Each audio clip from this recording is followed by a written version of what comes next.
يلا سلاح اي هوار لسلاح جول هاوريان والله ومزين توبك تودري اي هوار لو جول جوانا مو سلاح لا تشوي سلااو هاوڕیانی خۆشەویستم خۆشحاڵم لە پارتەچوونەی کارێرمانی جرمۆت هاتمەوە لاتان لیڤەرپول و بەرەو نازناوەکە ئێستا سێمین دوای ئەوەی لە مانستیمان بردەوە جیاوازیەکە کەمتر بووە مانیونایتد 32 خاڵیە ئێمە 25 مانستیش 30 خاڵ بەڵام مانیونایتد دیارێکی زیاتری کردیە دۆڕاندن بەیشیە قوبڵنێ چکە بەڕاستی مەجال نەما بۆی یەکەم بین دەبیام و یاریەکان ببینەوە با دەست پێ بکەین بەڵام پێش ئەوەی دەست پێکەین هاوڕێن ئەگەر تازم بۆ کەناڵەکە لایک و سەبسکرایب لەبیر مەکەن یاڵڵا بەرامبەر نیوکاسل یەک لە تیپەی سەعاجەکان دانی ئۆلمۆ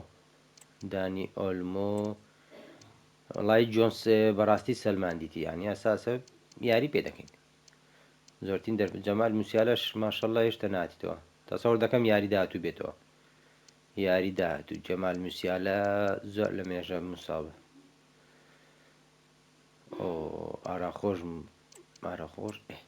یاڵڵا بۆ ناو یاریەکی گرنگ هەموو یاریەکان گرنگن ئێستا دارێن نوێنۆز نانە هەش گۆڵی هەیە هەش گۆلەکانیش زۆربەی گرنگن جیۆلینگتۆن یاریزانی نیوکاسل ئەوسا تۆزێک پاشەکشەی کردووە یەک دو ساڵ زۆر باش بوو بە تایبەتی پارساڵ بەڵام پاشەکشەی کردووە پێکانی گەلە زۆرە و یانەیە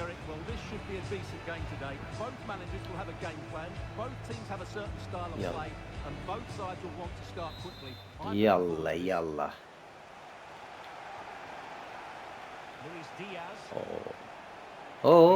ڕای دەماڵێ ئاوەشمان نەگۆ براکەم نا لەوێ ڕا زەحمەتە گۆڵ بێ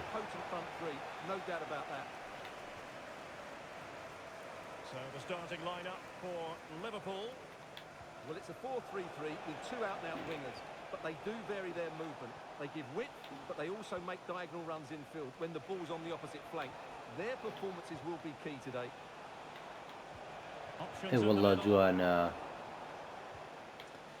یاریەکە باوەڕ ناکەم یاریێکی ئاسان یاڵڵا داویس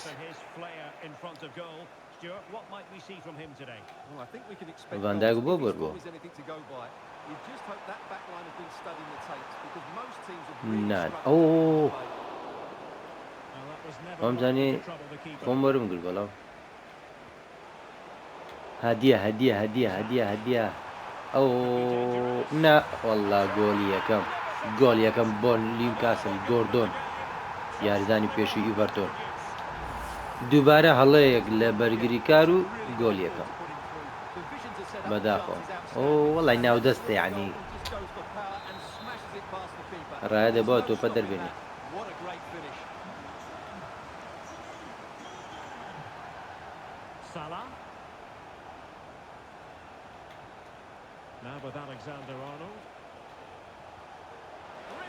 گۆڵەش ئەڵڵا جوابدانەوەیکی خێرا باە زۆر گرنگ و زۆر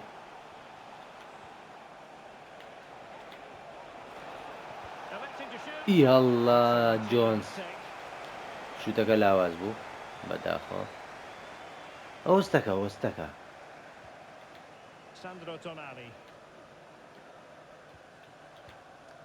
لای زۆری نەما بوو تۆپەکە وەرگرت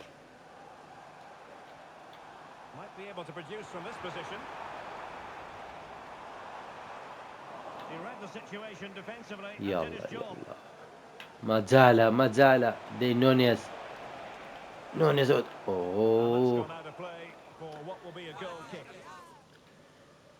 یاریەکە قورسە بەڕاستی ئیسعاجن تیپەکی ئیسعاجن نیوکاسل زوو گۆڵە چی بکەمەوە باشە جەمی دۆم ئەرکمان ئاسانتر دەبێت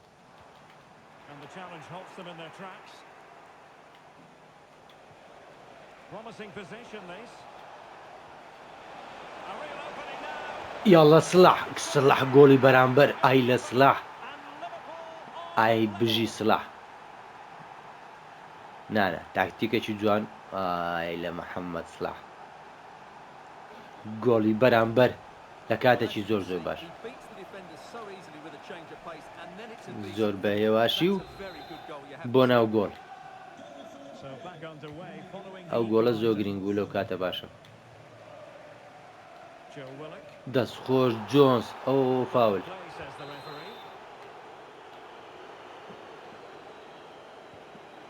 Oh, tremendous vision.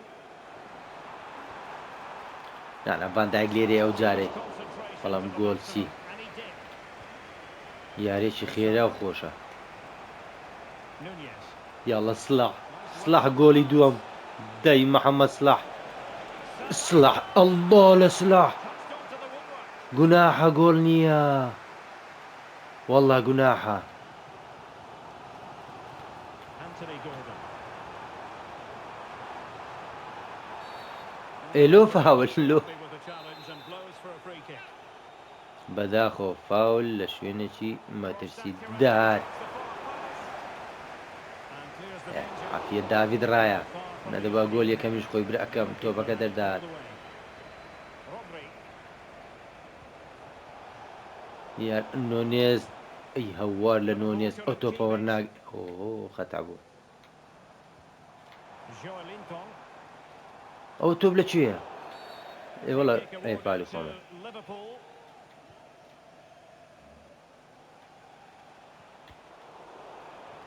نا ئەو پاسەدە غەڵەتانە Trippier. ئەوستەکەوە Joe Willock. Well, it's all about Van Dijk passing ئی as خۆتە they tried to hit the front. ئەو هەموو فاولە یارەکەی بێتام کردووە هەر ناوێرم جوو لێمەوە فاول دی دووبارە هەدیا دووبار ئەڵڵا و جارێ ئەوە دووبارە هەدیە هەمان هەدیە No damage done. یاڵە نۆنێس Oh, danger here.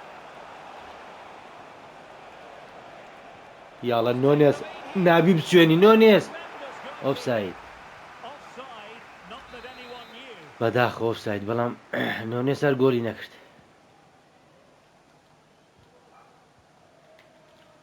هیوان بە هیچ زۆرێک فاول نییە منیش ناوێرم خۆم لە یاریزان دەم فاولە And Newcastle showing good width. And a textbook interception. سلاح ئەو لاعبی ئەلله لە سلاح ئەلله لە سلاح ئۆفساید نییە بە هیچ جۆرێک وەڵا گۆڵ ناکە کاکە داری نوێنێس بەڕاستی گۆڵ ناکە So a throw in here for Liverpool. Curtis Jones.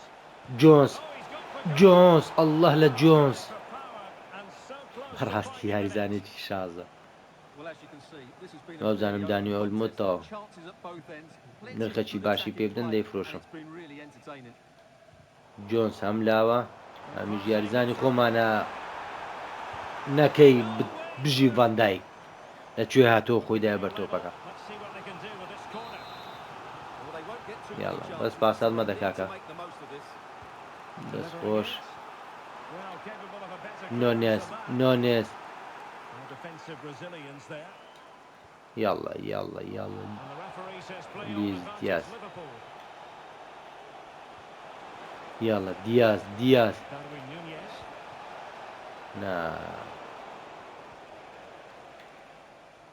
وە ڕاستی یاریەکە یاریەکی بەتامە Joe یاریەکی دوولایەن یاری یەکلایەن خۆش نییە هەردوو لە هەجمە دەبن هەردوو لە ئێ وەڵڵای معقول نییە پێ داوید ڕایە گۆردۆن چی کرد He takes some beating, that's for sure. It really is a الله top-class لگوردون. save. Well deemed to have been a نا، cautionable فاولەکەیە. offence. Well, no question Eerste about keer it. دوباره He نکردو. deserved his booking there. And he's fired over the corner. A really neat and drink to the keeper under the circumstances. Alphonso Davies. And we are going to have 2 additional minutes. Jones. نا Pass not finding its target.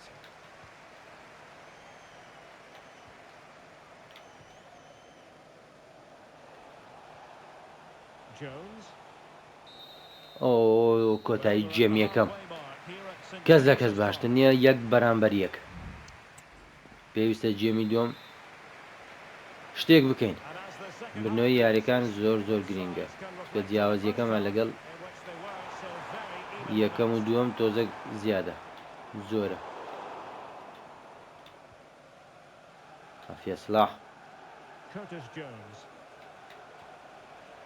This is Salah. Nunez. It's looking promising. ئەی هەوار لە نۆنێز. پۆپ یەک لە گۆچە یاڵە ڤان دایک بوو بوورە تۆپەکە لە تۆ دوور بوو. بە ئیسراحات پەلەی مەکەن کاکە، پەلەی مەکەن، دەقە زۆر ماوە. Not an especially strong challenge. ئۆهۆ The goalkeeper dealt with it admirably. دەی پاسە لای سەعاتینەوە چنەوانە. Ossorini with it. And a friendly reminder that we have more action from the Premier League coming up. It's Newcastle United. ئەی facing هەوار. Well, they have it again. It's a good Liverpool move in the making. ئۆفساید نەخێر. Well, there can't have been a lot of that. ئای ئۆفساید نەبایە.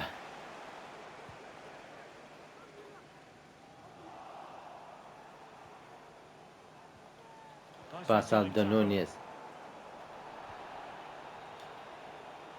نا سلاح But not succeeding. پاساتە لە تۆ ناوەشێتەوە کاک سلاح. Well, Mo Salah, a player who knows how to wow the crowds and shoot. Big moment here. ئەی لە نۆنێز ئۆفساید نییە ئەو جارە. He might celebrate. ئۆفساید نەبێت. نا ئۆفساید نییە. ئای لە پاساتە جوانەی مۆسلاح. نۆنێز ئەو جارەی تەواو قەراری گۆڵی دابوو. Just look at his movement. He ئای لەو knows گۆڵە how to find سلاح space. ئەو دیفاعش بۆ ماڵێ. That's a nice goal. ئای لەو گۆڵە جوانە. گۆڵچیمان شێوان. نا تۆپە دەرنایە کاکە دەرنایە. Well, بژی back سلاح underway و as we reflect نۆنێز. on the goal that's made it 2-1. A good vision there. Nice weight on the pass. نەکەی کاکە بە تۆزی گۆڵی دۆممان کردیا.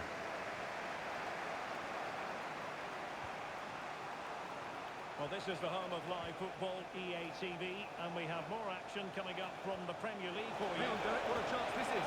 دەی نۆنێز. But it didn't ئەی end well. هەوار ئەوە گۆڵ بە یاریەک لای دەبەوە. Unfortunately, he's made the wrong one. کێشە نیە هاوڕێیان کێشە نییە. On to Kelly. نا سلاح خەتا بوو. دەی ڤان دایک وەڵی ڤان دایک تۆ درێژتری. دەستخۆش. And Newcastle unable to hang on to the ball. نا وەڵی نەمدایتەوی.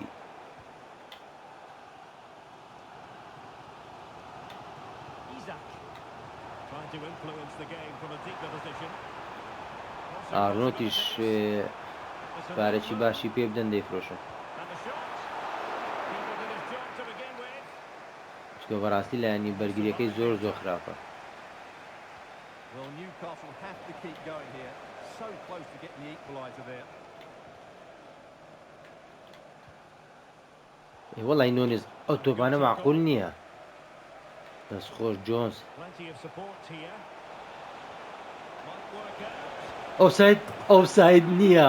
ئەڵڵا وەڵا ئۆفساید. Flag has gone. ببورن Going to count. Well, it was a close call. ئاخ ئەو گۆڵ با زۆر گرنگ بوو هاوڕێ. And with play stopped, they will make the یاریەکی change now. لووتکەیە. Good weight on that pass.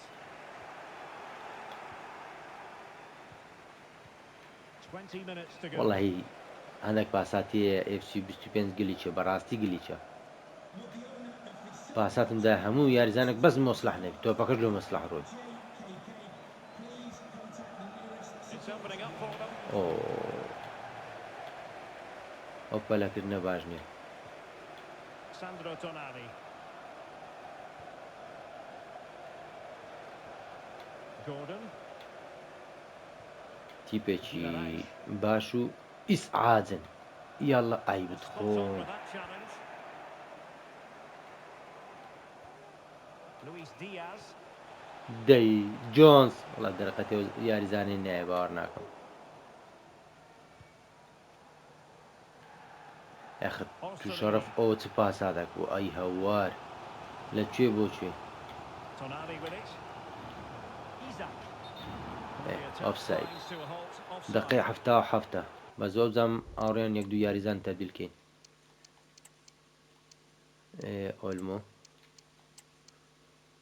جۆتە سۆبۆسلای کەسمان نییە ڤاندایک وێرانە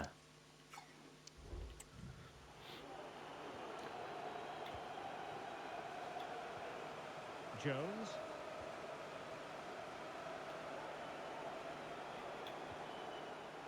Well, it can be so difficult to play against a confident passing team when you're trailing. ئەی هەوار جۆنس بەڕاستی گۆڵ بخۆینەوە And he has یاریەکە options available. لە دەستمان دەڕوە A really کە committed دەقەی pass, هەشتایە and it's gone out. دەقەش خێرا دەڕوە Well, we're inside the final 10 minutes in this one. Now he must foul the cross. نەک ئەو تووپە وستەکەن ئەوانە Well, after pressing like that, maybe the short route to goal. دەستخۆش Team there for the goalkeeper. Rodri. Dani Olmo with it. The ball with Rodri. جۆتە جۆتە وڵای ئەوە نە حرەکەیە نە هیچ ئەو حرەکەی سەقەتە چ بوو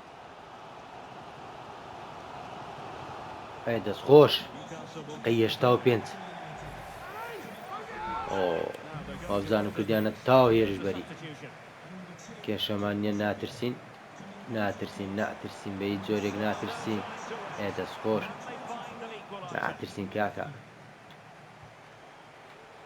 Counter-attacking chance. Oh, could finish.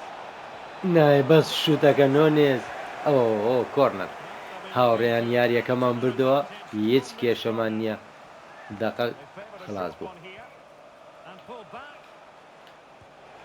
ئەڵڵا لە پۆ Save if they دووبارە کۆرنەر Well, not long left now, so that was a big save. لێرە گۆڵ good piece of defending. جۆتە ناگاتێ تەنیا سێ دەقەماوە هاوڕێیان وەڵڵاهی نەمدایتە ئەو یاریزانێ زۆر سەیرە زۆر Well, plays with a هەدیەی positional sense that is second to none. بەڕاستی هاوڕێیان پاساتی FC25 زۆر گلیچ تێدایە زۆر But timely defending when it mattered. تەواو یاریەکە تەواو بوو Darwin Núñez. ئەی هەوار گۆڵ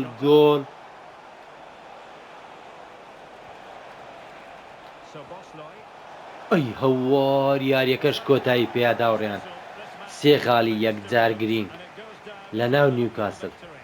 ئای لەو سێ خاڵە گرنگە But they were the better side over جۆتە the خراپیش بووم داهاتێنای بەڵام deserved their victory دەستخۆش سێ خاڵی یەکجار گرنگ خۆشیەکە ئەوەیە مان یونایتد یان مانستی دۆڕایە هاوڕێیان بەرامبەر نۆتینگهام فۆرست ئای هاوار ئێستا جیاوازیەکەمە لەگەڵ مانستی تەنیا دوو خاڵە بەس سێریشی بکەین مانستی لەگەڵ ئێمە دوو خاڵ مان یونایتد 32 یعنی 5 خاڵ لە یەکەم دوورین کێشەمان نییە ئەو یاریش بەرامبەر ئیڤەرتۆن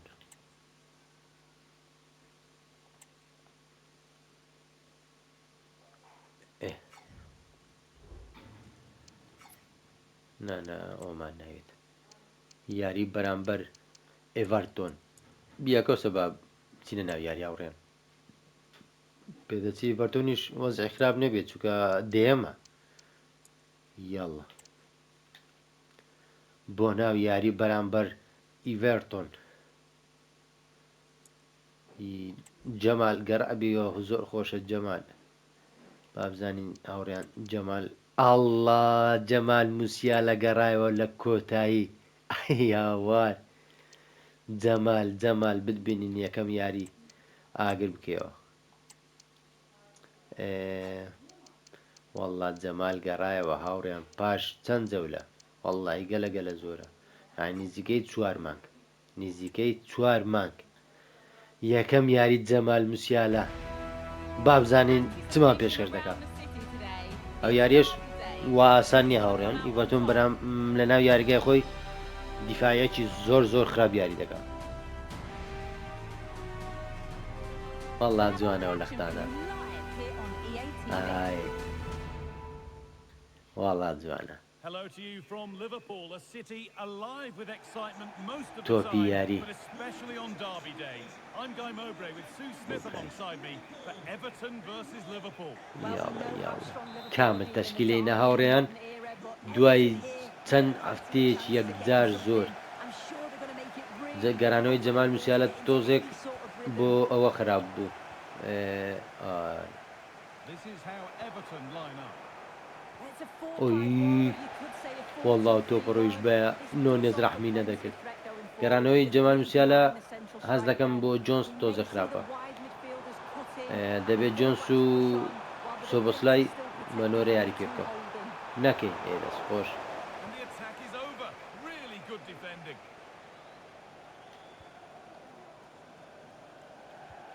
نۆنێز والله تۆپە معقول نییە دەدەیەوان He's beaten his marker here. But Yeah. amends made with a great recovery. وڵی دەتوانم ڤاندایکیش بفرۆشم کەس نێنم کێشەم نییە ئەو فاولە ئەوزام نۆنێز ئاخیرەکەی ئینزارێکی وەردەگری ئەگە گۆڵ بکەین زۆر باشە ئینزارەکە دەست دەڕۆ ئەی هەوار لە سلاح ئەی هەوار لەو شوتە ئەو جەمال موسیالە باش بکارتی سووری وەرنەگرت بەس والله ئەو شوتە معقول نییە نانە جەمال شایانی کاتێک بوو جەمال موسیالە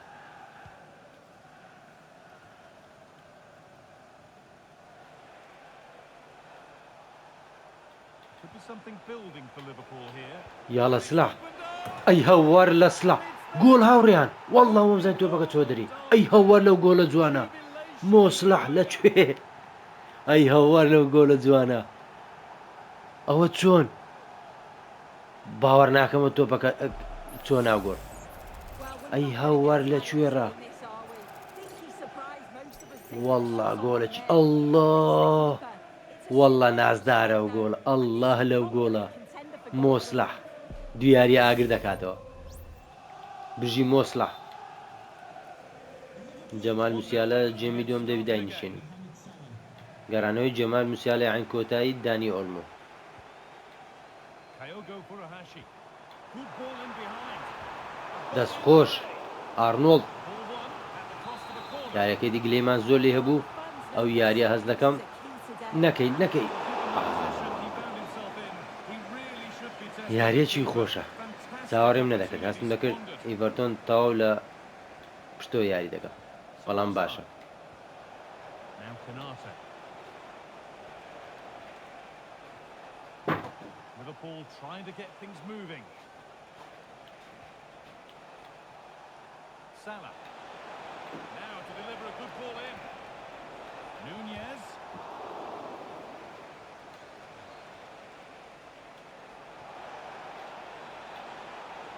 سلاح وەرە ژوورێ سلاح Looked encouraging, but good defending to snuff out any threat.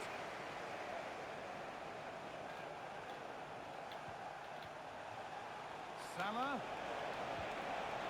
What a chance. ئەی جەمال موسیالە ناوەڵا جەمال بوو نا سۆبۆسلای دەنجی شم تێک چوو Corner taken short. Oh, chance here. ئەی هەوار والله جوانە هاوڕێیان جەمال Musiala. ئەی هەوار لە موسیالە Out alert. والله لەگە جەمال گەڕانەوەی جەمالی پێشەوەمان ئاگرە ئەی بەڕاستی یاریزانێکی تاکە بۆ تەمەنەکەمەوە والله ئافەری I'm getting news of a goal at the Tottenham Hotspur Stadium. خەتەرە ئیڤەرتۆن Thanks to Alex for the update. ئەی هەوار لە ئەراخۆ زۆر پێویستە گۆلی دۆم بکەین ناوڕێیان بەڕاستی ئیڤەرتۆن جێگای سیقە نییە On to Luis Diaz. On to Davis. Jamal Musiala. یاڵە جەمال This looks Ay, promising. for Jamal. Liverpool. ئەی لە جوانی جەمە But ئەو he's failed تۆپە to hit the target. Oh, that's a ئەوە big چۆن chance missed that. This game very much still in the balance. گوناحە و تۆپە وا بڕۆ گوناحە چاوەڕوانی گۆڵم دەکرد دەست خۆش کۆناتی ئەوە And that's فاول been seen as a foul. Free kick. بەڕاستی کۆناتێ شازە ساڵێکی تر هەمووان بەڕێکەم کۆناتێ بەڕێکردن نییە ڕایە بەڕێکردن نییە ئەوە جەمالی شاری هێلی سوورە داویس نانا زۆر یاریزان هەیە بەڕاستی سەرماندویانە Well, it's been all Liverpool یا for the الله last 5 داویس minutes or so. They've carved open وتمار the باسمان opposition. کردو If they can get another goal, it does سلاح look سلاح promising that والله they'll go سلاح on to win the game. And once more they have the chance to dictate the play. ئۆی هەوار هەمان ستایلی هێرشەکەی Ball پێشتر still alive here.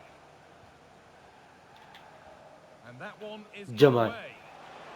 Nunez ناوەڵە نونێس ئەوە چی کرد نونێس has played advantage here.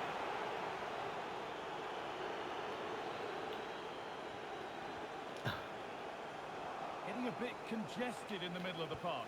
دووبارە ئەی هەوار لە سلاح چ لە سلاحکەم Starring goal here. ببن ئەوە چ دەکە سلاح هەمان شێوازی گۆڵی یەکەم دووبارە مۆسلاح ئەی قژلوولەکەمان چ دەکا ئەی هەوار لەو گۆڵە جوانانە لۆ دەکە سلاح لە هەمان شوێن ئای هەوار لەو گۆڵە جوانانە Just places it into the net. So away we go again. and وەڵا it's 2-0. سلاح ئەو یاریە ڕناگیرێ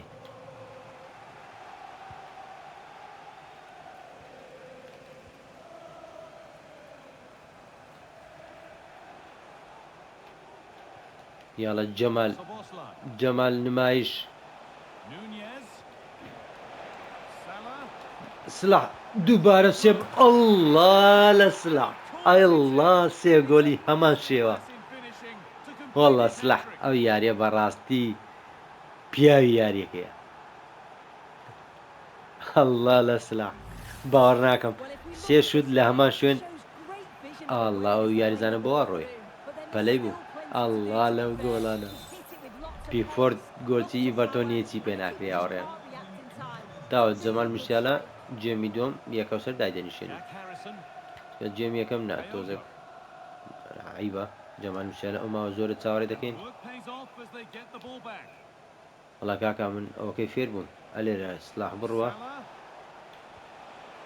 ئەی هەوار Plays سلاح the ball just when the chance was on. نێ وەڵای گوناح سلاحی بفرۆشم فاولە Referee فاولە playing فاولە advantage. We'll تا see حەق the خۆی point تیاوڕێیان free kick now. Good officiating. یاڵا هەز دەکەم خەتەرە هەز دەکەم خەتەرە ئەو هەزمەیە Struggling to ئەی keep the ball then. ئافرم بۆ ئەوزانم کین بوو دیفاعەکەی کین Nuno کینە Santos. ئەی سلاح پاساتەکە بدە سلاح He's done well to get Oh. past his marker. کۆرە کۆناتێ لە پشتەوەی کاکە کۆناتێ تۆپ ناڕوە لە کۆناتێ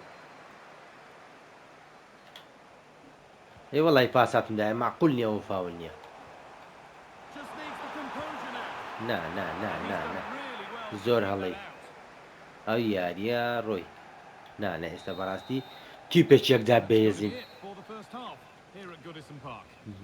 مۆسلاح چی کرد ئەی هەوار لە مۆسلاح وەڵای حەقە گۆلی یەکەم لێ دەینەوە ئاوڕێیان گۆڵەکەی مۆسلاحەوە ناوە لێرەنا هەری هاوڕێیان لێ نادرێ ئەوزام کە یاریەکە تەوا بۆجە هەر بیدایەتی جێمی دۆم جەمال موسیالە دادەنیشێنین ئەوە بۆ ئێرە ئێرەش دانی ئۆلمۆ وەڵا ئۆلمۆی هەرتێ دانی هاوڕێیان کەواتە جێزێ لە یاری پێ دەکەین کێشەنیە داویس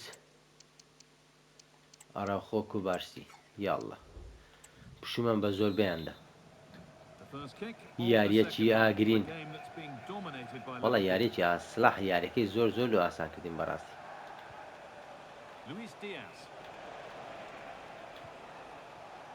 Rodri. ئۆ ئی هەوار ئەو شوتەڕێکت بە هادەمشە Excellent reading of the game to win the ball.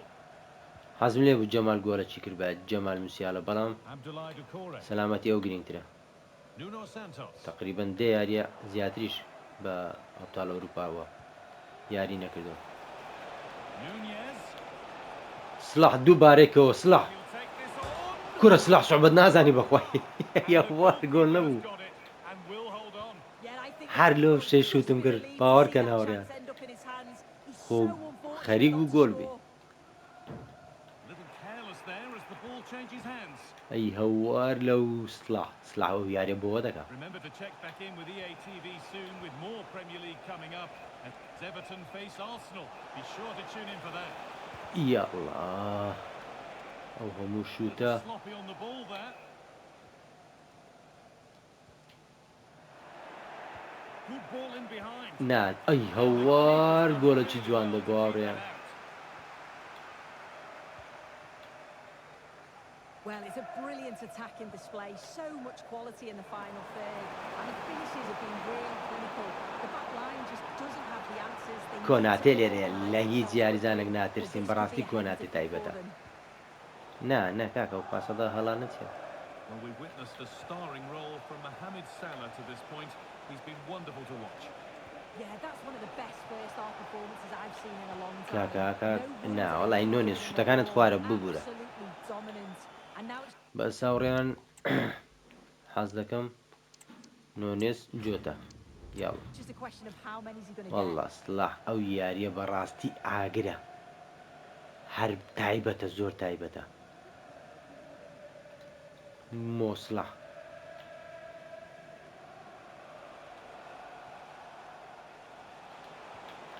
Rodri. Now Timikats. Rodri. Chiesa. Oh, chance. یاڵە ڕۆدری Won't be ئەو able شتە to جوانانەی get توی لۆیلاتی ڕۆدری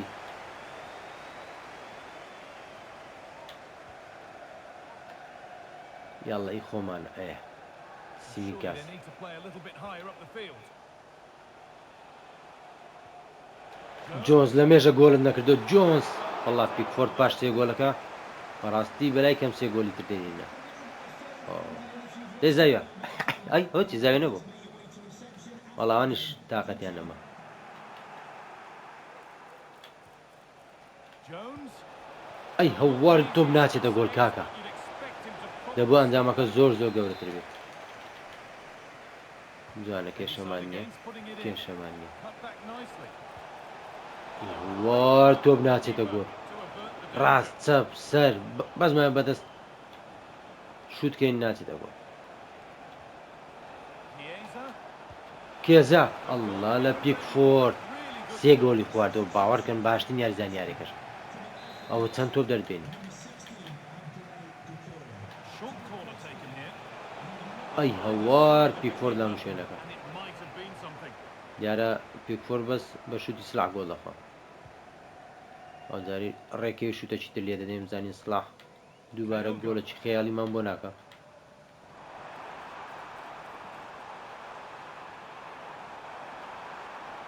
ئێ وەستەکە کاکە ئەو گۆڵ ناوێت بەو شێوە And the keeper gets it and holds on to it. And we could watch that sort of skill all day.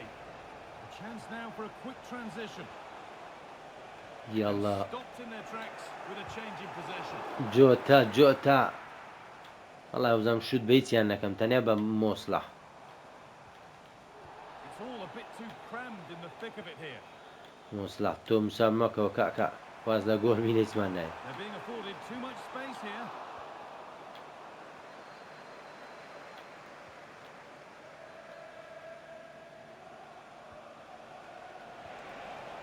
Diogo Jota. Oh, a great chance. ئەی هەوار تۆپ ناچێتە گۆل دوای ئەو سێ گۆلە بەڕاستی پیکفۆرد ئاستەکی باشی پێشکەش کرد پێشکەس کرد وەڵڵی هەموو ئێرشە بەڕاستی معقول نییە Rodri. گۆل And still danger here. گۆل ئەی هەوار لە پیکفۆرد Goalkeeping to ئەوە چ دەکە پیکفۆرد تۆپی خۆمان تۆپی ئەی toss هەوار to Alex now دەنجام with news of a goal at سلاح Spurs. سلاح کاکە سلاح It's نا لێم دەریشان نا Your کاکە updates from Alex along the way. ئەوە گۆڵ نەبیست گۆڵ نابێ ئەی هەوانە پیکفۆرد وەڵا پیکفۆرد بەلایکەم 6-7-8 تۆپی دەرێنا ئەی هەوار پیکفۆرد یەکەم جار گاڵتەمان پێکرد بە گۆڵ 3 گۆڵەکەی سلاح بەڕاست جێمی دووەم بەڕاستی ناوازە بوو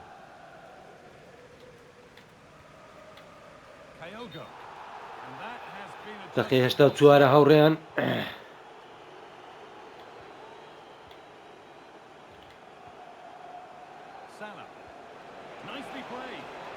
یاڵە جۆتە وەڵا جۆتە گۆڵ ناکە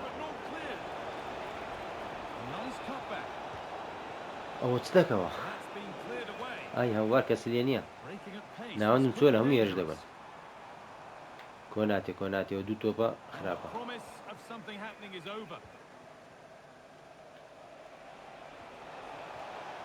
ئەوە ئۆفساید کاکە لۆ تاقی دەکەی ڕۆدری خاون باڵندۆری ئەمساڵ ئۆفساید ببوورە کارڤێرلوین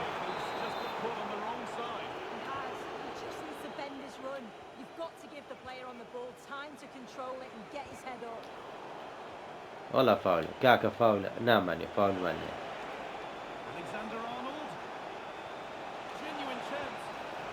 ئەی هەوار جۆتە هاتە شوێنی نۆنێست وەکو نۆنێست هەموو تۆپەکان بۆ دەرەوە بەڕاستی هێستا دەبات دەبەیزبی 10-0 ئەو هەموو گۆڵە چ بوو چواندمان هاوڕێیان تەواو یاریەکە بە 3 گۆڵی محەممەد سلاح هەر 3 گۆڵ لە یەک شوێن بۆ یەک ئاراستە 3 گۆڵی خەیاڵی تۆپەکەشی لەگەڵ خۆی بردەوە مۆسلاح ئای لە سلاح پیرۆزە لە خۆمان وەی ئەگەر مان یونایتد وەڵا مان یونایتد بەرامبەر بوو هاوڕێیان مانستیش بەرامبەر بوو ئێستا خولیانە پاڵەوانەکانی ئەوروپا بەرامبەر جیرۆنە یاریداهاتوو باندای کاکە تااقەت نەبوو جەمال موسیالە تۆمان زۆر بەدڵە مەلاش بانگ دەدا ئەڵڵاهو ئەکبەر ئەڵڵاهو ئەکبەر وەزعمان زۆر باش هاوڕێیان لە خولی هاتینۆ پێشەوە